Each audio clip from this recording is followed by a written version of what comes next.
Polio موذی مرض ہے اور اس سے بچاؤ کے لیے سندھ حکومت باقاعدہ ایک پولیو مہم چلاتی ہے، اور آج بھی اس کے لیے ڈپٹی کمشنر آفس کیماڑی میں پولیو مہم کے حوالے سے ایک اجلاس ہوا، جس میں چیئرمین ماری پور town Humayun Muhammad Khan, municipal commissioner محمد جاوید قمر، وائس چیئرمین آصف کوثر اور دیگر اراکین کونسل نے پولیو مہم کے حوالے سے اجلاس میں شرکت کی، جو کہ اسسٹنٹ کمشنر ماری پور ٹاؤن نے کی قیادت میں صدارت میں اجلاس ہوا تھا۔ اس میں پولیو مہم کے حوالے سے بتایا گیا کہ 26 مئی سے 1 جون تک پولیو مہم جاری رہے گی، جس میں ماری پور ٹاؤن کی انتظامیہ کی ہمیں سہولت یعنی کہ ہمدردی نہیں بلکہ ان کی تعاون درکار ہے، یہ اسسٹنٹ کمشنر نے ریکویسٹ کی، جس پر انہوں نے یعنی ہمایوں محمد خان چیئرمین ماری پور ٹاؤن نے کہا کہ ہم نے ہمیشہ ہمارے ماری پور ٹاؤن کے افسران نے، ملازمین نے، میونسپل کمشنر نے،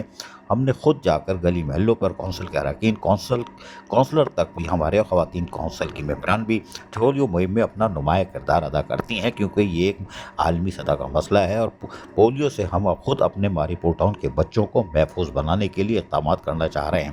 جبکہ میونسپل کمشنر محمد جاوید قمر نے بتایا کہ گزشتہ ہونے والی جتنی بھی پولیو مہم کی کمپینیں ہوئی، اس کی سرپرستی میں خود کرتا ہوں، خود مانیٹر کرتا ہوں اور کوشش کرتا ہوں کہ ہمارے افسران و ملازمین اس میں بڑھ چڑھ کر حصہ لیں، اس لیے کہ یہ ایک اہم قومی فریضہ ہے، اور اپنے اہلیان ماری پور ٹاؤن کے لوگوں کو، خصوص بچوں کو، ہم کوشش کریں گے کہ اس پولیو جیسے موذی مرض سے محفوظ بنائیں اور والدین کو جا کر آگاہی فراہم کریں۔